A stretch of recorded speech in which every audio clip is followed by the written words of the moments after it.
יפתח אוצרות שמיים, ישב רוחו יזלו מים.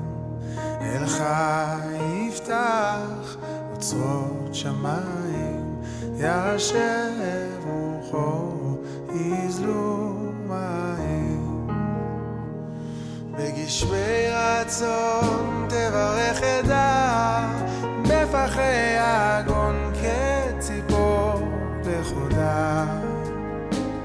בצדקת אב המור הכין סעודה, ואמר יוקח נא מעט מים. אלך יפתח אוצרות שמיים, ישב רוחו יזלו מים. אלך יפתח אוצרות שמיים, ישב רוחו יזלו מים.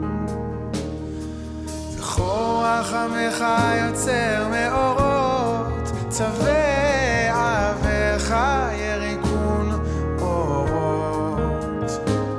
בצדקת מלך עונעים זמירות, אשר אמר מי ישקני מים. אלך יפתח אוצרות שמיים, ישב רוחו יזלו מים. אלך יפתח אוצרות שמיים, ישב רוחו יזלו מים.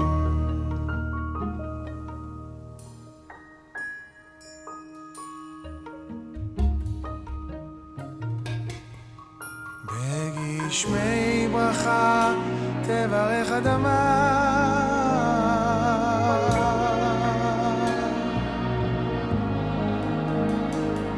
בגשמי זמרה תזמר אדמה.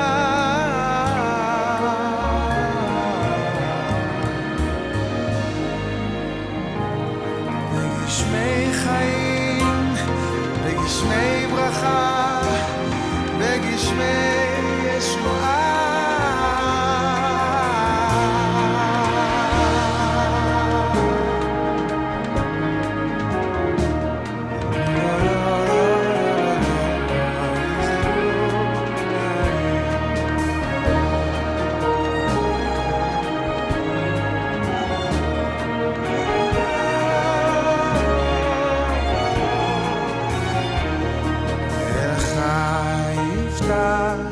אוצרות שמיים, ישב רוחו יזלו מים, מים. ישב רוחו יזלו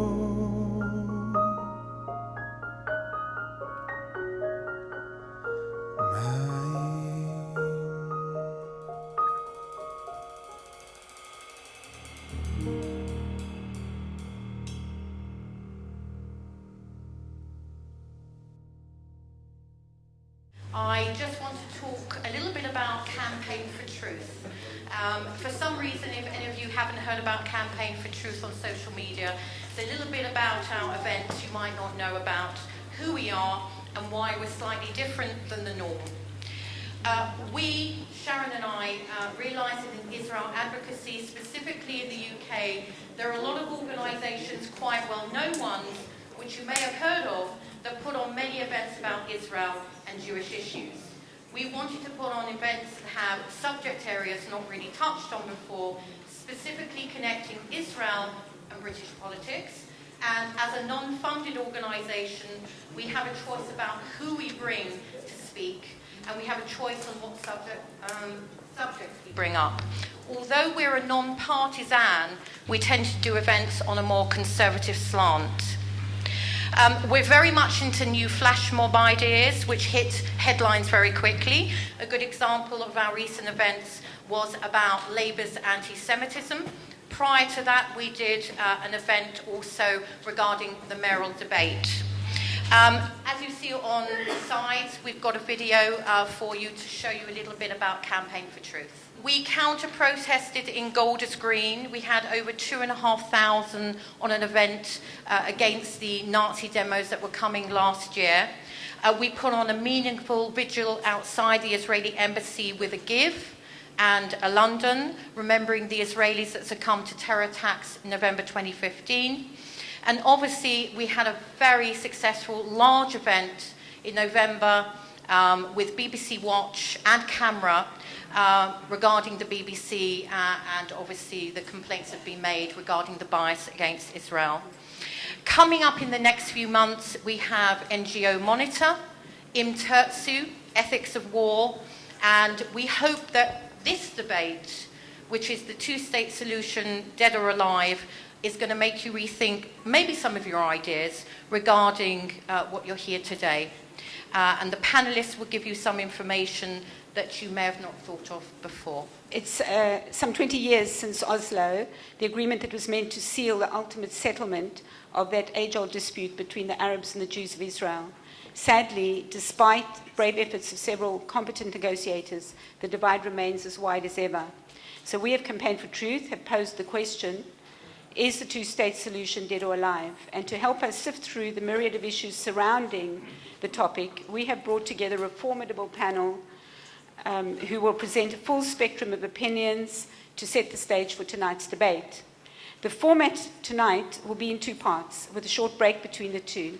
In the first part, there will be a short recap of the historical context, followed by the keynote address, after which the panelists will make their position statements. Following the short break, the debate will commence, chaired by James Serene, and that's where you all come in. You will have found on your seats a sheet of paper printed with dead on one side and alive on the other side. Take a look. These are to record your views throughout the evening. Let's start now. Those of you who believe that the two-state solution is alive, please hold your sheet up. Okay, down you go. Those of you who believe that the two-state solution is dead, hold up. Wow. Okay, so we have a vast majority of you dead. Mark doesn't even have to count. Those of you who are undecided, stick your hands up. Okay, so we've got a few people that are going to be hopefully persuaded by our speakers. Now, we're going to hold this little voting system twice more at the end of the speaking session before the break and at the end of the debating session that you will take part in. So, and then we'll see whether our speakers and the people in the audience have been able to persuade any of you to rethink your view. So, let's get on. Let me introduce the panel. We have in the middle here Melanie Phillips. We have next to her, on her left, James Serene. We have David Hirsch here next to me. We have David Collier over there, he's sitting over there, second from the end. We have Brian John Thomas. And we have in the middle here, Mudar Zahran, who has stepped in for...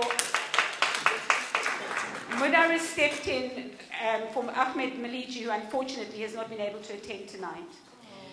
So we have here our first speaker, is James Serene, and he's going to chair the debate. James is the CEO of BICOM, the Britain-Israel Communications and Research Centre. James appears frequently on TV and radio as a commentator on the Middle East and Israel and writes regularly for newspapers and websites. Before joining BICOM in August 2015, James was head of communications for the Deputy Prime Minister, Nick Clegg.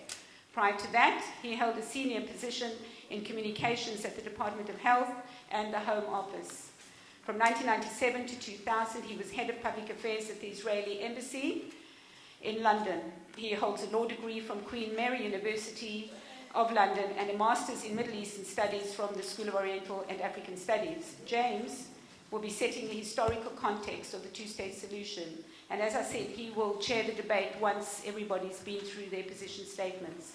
I think I'll just introduce everybody and then you can all speak. So next to James, on his right, we have Melanie Phillips.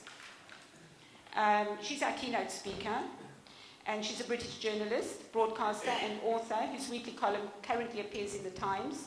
She also writes regularly for the Jewish Chronicle and the Jerusalem Post. She is the author of several books: Londonistan, The World Turned Upside Down, The Global Battle Over God, Truth and Power, and Guardian Angel, the memoir of her personal and political journey from being the darling of the left to prominent defender of Israel and the West. Melanie will be placing the two-state solution in perspective. And then here next to me we have David Hirsch. He's a lecturer of sociology at Goldsmiths University. He is the founding editor of the Engage website, which was set up to oppose anti-Semitism and boycott movement, in particular within the university and college union, and more generally on the left, in the labor movement and among academics. His academic writing has focused recently on the relationship between hostility to Israel and anti-Semitism. He is a long-time advocate of peace agreement between Israel and the Palestinians on the basis of mutual recognition of Israel and the Palestinian state. David will be addressing whether the two-state solution is a viable peace initiative right now. And next to David, we have Mudar Zahran. Many of you will know Mudar. He's the leader of Jordan's opposition. He's a Jordanian Palestinian and an avid supporter of peace and Israel's right to exist. Mudar is known for his strong and vocal stance against radical Islamists, particularly Hamas and the Muslim Brotherhood. Mudar will ask the question, the two-state solution, what to expect. And then we have David Collier over there, second from the end. Where is he? David has been writing on the Israel-Arab conflict for 16 years. He spent 19 years living in Israel and ran his own travel business there. During the Oslo process, he coordinated tourism projects between Israel and the PA. He also published a newspaper that was printed at Al Ayam in Ramallah. David now writes on anti-Semitism and anti-Zionism from his blog, Beyond the Great Divide. His articles are widely shared and have been reprinted in various newspapers across the globe. David will be asking of the two-state solution, if not now, when? And finally, we get to Dr. Brian John Thomas, as he is latterly known. Although what his mother might make of that, goodness knows. Brian says he's not the Messiah, but rather a very naughty boy. Seriously though, Brian began writing and podcasting soon after 9/11. Since making Aliyah in 2009 to raise his kids in the Jewish state, Brian has been a senior contributing editor at Israeli Cool. He splits his time between various businesses in Israel, including a new tech startup, and of course, he's writing. Brian's interests include electric cars, world peace, Islam, and Israel. He will explain how moving to Israel was his first step in realizing his home and the home of the Jews has nothing to do with the place of birth. Brian's topic is the two-state solution, ready to govern. And so we're going to start the evening with James over here, starting his talk.